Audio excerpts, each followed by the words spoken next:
Greed makes us a poor and unhappy fool. Kasi tawag ni Jesus. Atong tao nga ningon siya nga human niya maghimo siya og dako kay para may igo siyang kabutangan, mingon siyang kaugalingon, maglipay, buhaton, magkaon, magunsa pang enjoy. Sa ingon ni Jesus Christ. Mingon ang Ginoo kanimo, huy buang. Di ba? Ingon niya, huy buang. Kung kuhaon nako ang imong kinabuhi karong gabi una, kang kinsa man nimo ibilin. Tanawa ang kahakog. Ang kahakog makahimo kanimo nga dili malipayon o makahimo kanimong buang-buang. Gitaw pa. Hunahunaon nato. Kining nagtago-tago nga gitudlo nga kurakot diri sa gobyerno. Do you think happy sila karon? For example, si Saltico, nakadawat gyud siya. Kay imposible man kayong tuuhan nga wa siya kabahin. Lisod pud tuuhan wa siya ibahin atong pila ka 100 billion, 25 billion padulong kay president. Ya wagid siya ibahin bisag isa ka malita adto.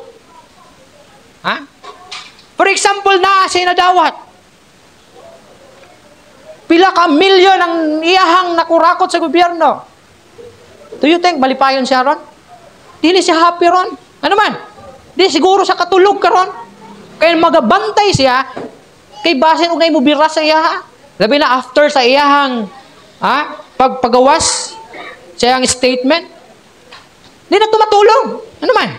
Magbantay to siya, o tanan tao nga makita niyang mudul sa iya, dudahan to niya.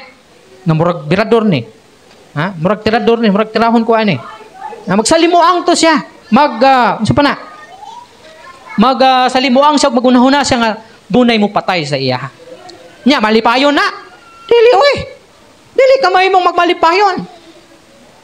Ingon, ang 16 to 21, nag-ingon, o iyang gisuginlan sila, usa kasambingay nga nag-ingon. Yuta sa usa ka taong adunahan, naghatag og daghang abot. Og naghunahuna siya sa iyang kaugalingon, nga nag-ingon, unsa may akong buhaton, nga wala man ako'y kahipusan sa akong mga abot. Og siya mingon, mao kini ang akong buhaton, akong gubon ang akong mga kamalig, og magtukod ako og dagko pa, og didto akong hipuson ang tanan na akong abot, og mga kaptangan. Og unya mingon ako sa akong kalag ko, ikaw adunay daghang kaptangan nga gitagana alang sa daghang katuigan, pagpahayahay, kaon, inom, ug paglipay. Apan ang Dios mingon kaniya, buang karong gabi una ang imong kalag kuhaon gikan kanimo, ang mga butang nga imong giandam kang kinsa naman unya kini. Og ingon niana ang nagpadunahan siyang kaugalingon, apan dili adunahan ngadto sa Dios. Sa lakto da pagkistorya, while nga nagatanom ni siya sa mga tanom niya, mga vine siguro, og wala siya nagmalipayon. Siguro wala siya ka-feel og tumang kalipay, paghudyakap, kaon, nganuman. Nganong pag-ingon dituan niya nga akong gubon ning gamay nga kamalig, pulihan akong dako, ug magtigom kog daghan pagyod diha sulod sa ako angat tigumanan, ug moingon ko sa akong kaugalingon, paghayahay, paglipay, kaon, inom. Ngano di ay before di ay papaday na sa kasinati di ay ana. Sa lakto na pagkaistorya may kwarta na siya, pero wala pa niya ma-enjoy. Ngano man, gusto pa niya mas dako nga tigom, ug unya moingon siya paglipay, paghayahay, pagkaon, pag-inom, ug buhatang tanan na gusto nimo. Na imbis mag-enjoy yung ana, di na ka ma-enjoy kay ngano man naghunahuna naman ka nga gusto ko mas dako. Imbis unta ma-enjoy nimo ang bike nga gipalit nimo, nga makaingon ka nga, yes, nahan ako'y bike, salamat Lord kay makapasingot ako ani, maka-exercise na ko ani. Imbis ma-enjoy nimo na, dili nimo ma-enjoy kay magunahuna man ka, samtang gasakay ka sa imong bike, lamia unta atog 4 wheels no? Na. Imbis ma-enjoy nimo kay makapasingot ka, dili mo ma-enjoy. Ngano man, nagunahuna man kag 4 wheels. Imbis ma-enjoy yung tanimo ang imong gikaon nga bulad. Lord, salamat gid sa bulad kay gitaghan ko nimo bulad. Nga imbis asin unda akong sudan karon, pero naapag yung bulad. Wala nimo ma-enjoy ang bulad. Kaya nagunahuna ka, lami agad unta tong litson gid unta to bawi. Lami gid unta kung litson gid unta. Di ba? Mao na kung naangkon sa kinabuhi, i-enjoy na. I-enjoy ang imong kinabuhi karon. Niadto ka dito sa kuwako og na naglipay-lipay ka dito ang imong gihimo. Matay hugawa ning kuwako eh. Ha? Hugawa ning kuwako eh. Di na lang ko maligo eh. Bahala. Sige na kag ana ito panaway. Dagkag basura. Ha?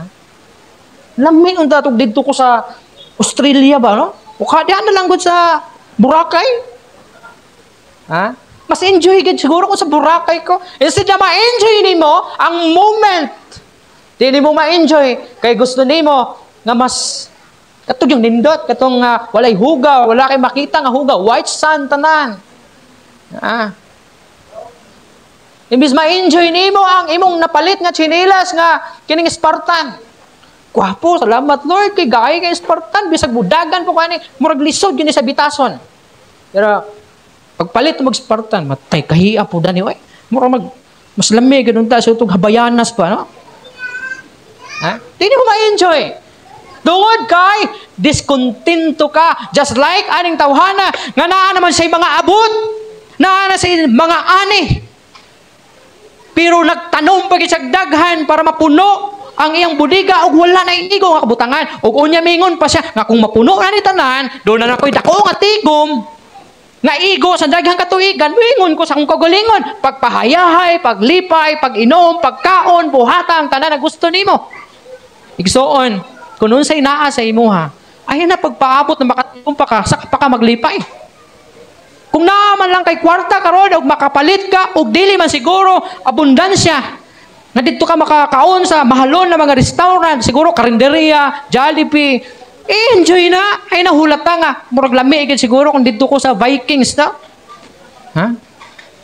Lamig sa Vikings. Daghan man pagkaon ko dito. Pero enjoy na. Kung naka sa karinderya, ilipay na. Kaya unya, maingon ka nga. Unya na siguro, kung ma-enjoy siguro ko ani kung sa Vikings ko. Pero kung di ka kabot sa Vikings, kaysa natigok ka, wala na. Imbis malipay ka, dili ka na makaangkon og kalipay. Kay wala nagunahuna ka man og mas higher, mas taas. Ha? Imbis lami imong tulog unta niya nang payag-payag nimo kanang lami ang hangin bugnaw, walay samok. Ikaw matay lami gid siguro to kun mahalublak na ko niya akong balay, kapalit ko og dagko nga appliances. Niya maglingkod-lingkod na lang ko, kapi-kapi, tanaw, TV. Inaana ang imong imagination. Imbis ma-enjoy nimo tong kahimtang nimo kaniya, to dili nimo ma-enjoy. Kaya nagunahuna ka og mas taas ang kahimtang sa kinabuhi. And then habot na ang taas ang kahimtang sa imong kinabuhi. Nakapatukod kag balay, nakapanindot kag balay, nakapalit ka og mga nindot na mga muebles sa suod sa balay, mga mahalon na mga appliances, lingkod-lingkod na ka og kapi-kapi. Wa man gyapon ka magmalipayon. Kaya ang imong hunahuna, kung saon ka na kung ipagbayad niya kung utang no? Uy, utang di ay. Ka ako'y pangbayad og aning utang. Imbis ma-enjoy nimo kay mo na imong damgo. Makapalit ka og TV, makanindot imong manindot imong balay. Pero di man gyapon nimo ma-enjoy kay samtang gakapi ka, gihasol ka sa imong giutangan. Taud-taod, text. Imong kuan Judith na. Ha? Imong utang. Karon sa makang bayad. Wala na. Imbis malipay yung taka, di na malipay. Ha?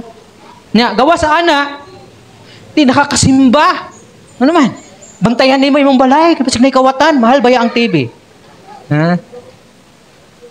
Di sa ko mo simba ron kay puli-puli lang siguro ta. Sa asawa nimo puli-puli tag simba kay dapat nay tao di sa balay kapag kawaton ning atong gipalit. Imbis ma-enjoy nimo, unta, di nimo ma-enjoy kay wala. Nagunahuna ka magkawatan, samtang gatanaw ka sa TV bisag comedy ang imong gitanaw.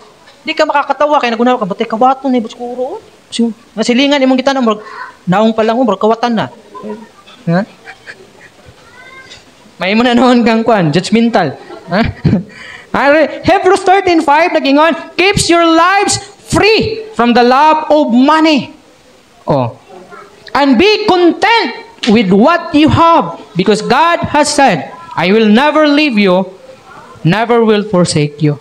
Never will I forsake you. Pagkontento daw ka. Ayaw itugot na mahigugma ka sa salapi. Apan, makontento ka sa kung unsa man ang anaa kanimo. Kung unsa lang nasa imo, makontento ka, di kudungagan na sa Ginoo, then pasalamati ang Ginoo kay gidungagan niya. Makontento ka para malipay ka. Kaya kung dili ka kontento, dili makamay mong malipayon. Kay discontent man ka. Tanawa ang babae. Tinapay lang yang gikaon. Pero nagpasalamat sa Ginoo nga malipayon. Ingon siya, Lord, salamat aning tinapay. Kay gitagahan ko nimog tinapay. Dapat ana ka. Kay kung katong bayhana, diskontento to, dito sa magpasalamat sa Ginoo. Maingon to siya nga, Lord, kung kisa may naghatag aning tinapay sa kuha, ingna siya nga sunod nga ihatag niya cake. Ha? Ano, mas lami itong cake, Lord. Ha? Instead na malipay ka sa bulad, Lord, salamat yun sa bulad. Kaya kung wala ning bulada, asin yun siguro kung sudan ron. Ngayon ka nga, Lord, tay bulad ra, Lord. Sunod na po siguro. Siguro mo kong bulad, Lord. Di mo ma-enjoy.